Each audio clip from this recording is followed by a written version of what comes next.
Dahulu kala ada sepasang suami istri yang menginginkan kekayaan secara mudah. Keduanya mendatangi seorang dukun yang konon katanya sangat hebat.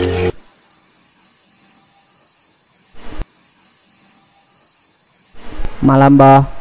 Malam. Mbah, saya mau jadi kaya. Bagaimana caranya? Kau hanya perlu memberikan 5 ekor ayam untuk Raja Buaya Putih, lalu kau akan jadi kaya raya dalam sekejap. Apakah kami akan menerima balasan buruk dari Raja Buaya Putih? Kalian hanya perlu menerima apa yang sudah kalian tanam. Suami istri itu pun pulang ke rumah mereka, melakukan apa yang dukun itu perintahkan.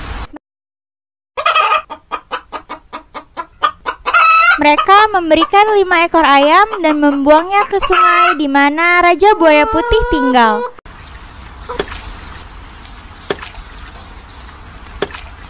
Mereka berharap kekayaan akan datang kepada mereka. Keduanya pulang ke rumah mereka dan mereka tertidur dengan lelap. Keesokan harinya, tepat saat mereka bangun tidur, Suamiku, lihatlah semua emas dan berlian ini. Astaga, apakah ini nyata? Apa yang dikatakan dukun itu benar-benar nyata, suamiku. keduanya sangat bahagia. Mereka menjadi keluarga yang sangat kaya raya di desa itu. Semua orang mempertanyakan dari mana asal kekayaan mereka. Ih, kok bisa kaya? Kok dia bisa kaya ya? Dalam 1 hari lagi. Gimana caranya?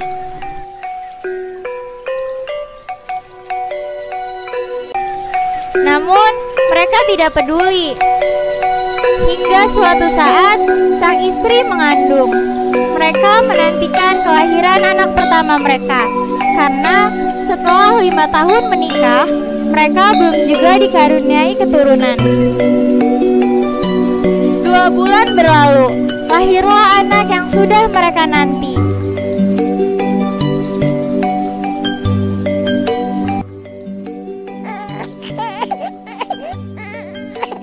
Tetapi bukan sosok bayi yang mereka lihat, melainkan seekor bayi buaya yang menangis layaknya bayi. Malu lantaran anak mereka tidak terlahir dalam rupa bayi, keduanya membuang bayi itu ke sungai di mana Raja Buaya Putih tinggal.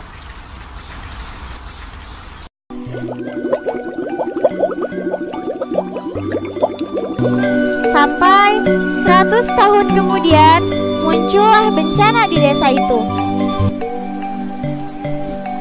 Ayo kita mencuci di sungai itu, soalnya di sungai biasa kita mencuci sedang ramai.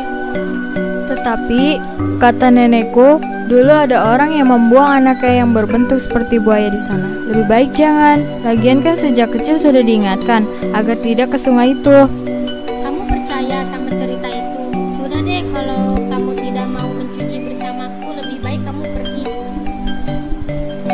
Penduduk itu pun pergi sendirian ke sungai yang letaknya ada di belakang desa.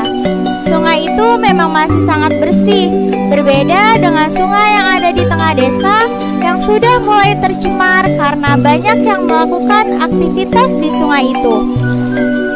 Saat penduduk mencuci pakaian di sungai itu, dia melihat sesuatu dari ujung sungai, sesuatu yang berwarna putih.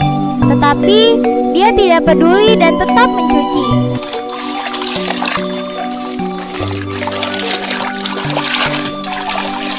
Seekor buaya putih bergerak dengan cepat ke arah penduduk itu.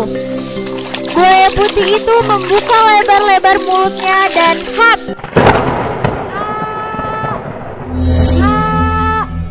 Dia menelan penduduk itu. Seorang warga yang melihat penduduk yang ditelan oleh seekor buaya, karena terkejut, dia pingsan tidak jauh dari sungai itu. Tak lama kemudian, ada seorang pria yang pergi memancing di sungai itu. Dia yakin bahwa ada banyak ikan yang ada di sana. Wah, sungai ini selalu sepi. Pasti banyak ikannya nih. Tanpa disadari, siluman buaya putih sudah mengintainya. Dan Ia siap memakan pria yang sedang memancing tersebut.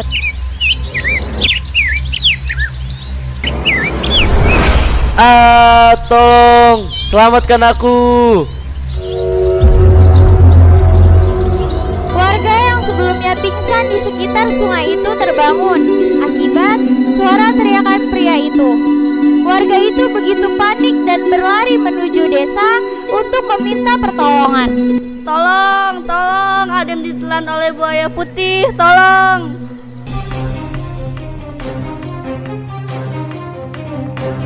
Semua warga di desa itu bingung dan terkejut. Saya melihat seorang pria yang ditelan hidup-hidup oleh buaya putih di sungai itu. Dan sebelumnya juga saya melihat penduduk desa ini ditelan oleh buaya itu juga. Apakah kau baru saja dari sungai di belakang desa? Bagaimana ini bisa terjadi? Saya tidak tahu, saya sangat ketakutan sekarang. Tolong selamatkan mereka.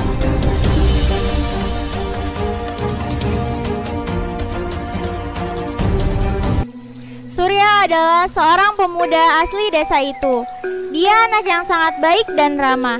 Dengan keberanian yang ia miliki, dia akan menghadapi siluman buaya putih.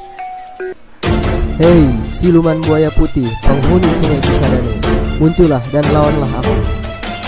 Mendengar panggilan Surya, siluman buaya putih muncul ke permukaan. Kemudian, ia berdiri di air dengan kedua kakinya, layaknya seorang manusia. Jangan berani datang ke sungai ini. Kalian hanyalah manusia tidak bertanggung jawab. Sungai ini adalah ciptaan Tuhan. Kami bebas menggunakan sungai ini untuk kebutuhan kami.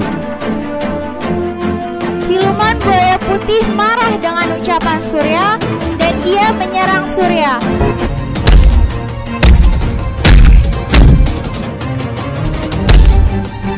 Surya terus menghindar dari serangan siluman buaya putih hingga siluman itu lelah dan Surya menyerangnya di saat terakhir. Kalian hanya makhluk tidak bertanggung jawab kepada makhluk hidup lainnya. Kau sudah membunuh dua manusia. Janganlah dendam pada makhluk hidup lain dan matilah.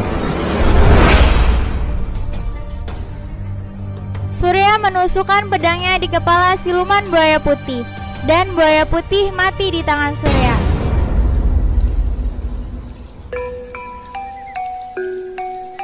Surya mendapatkan banyak ucapan terima kasih. Dia juga sangat dihormati dan dihargai oleh penduduk desa itu.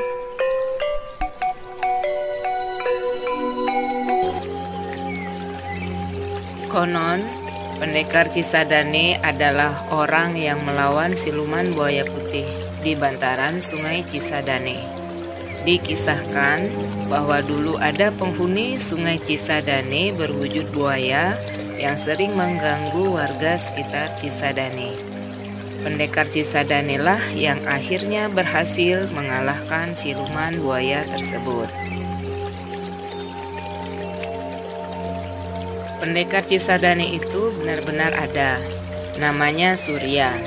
Dia lahir sekitar tahun 1930-an di Rawah Kidang, Kecamatan Sukadiri. Dulu Kecamatan Mauk, Kabupaten Tangerang. Tapi sekali lagi banyak orang yang belum tahu pendekar Cisadane itu. Ucap Mimi CH, penulis novel Benteng Membara. Demikianlah drama singkat tentang legenda siluman buaya putih dengan judul Pendekar Cisadane yang dipersembahkan oleh Kelas Cerpen.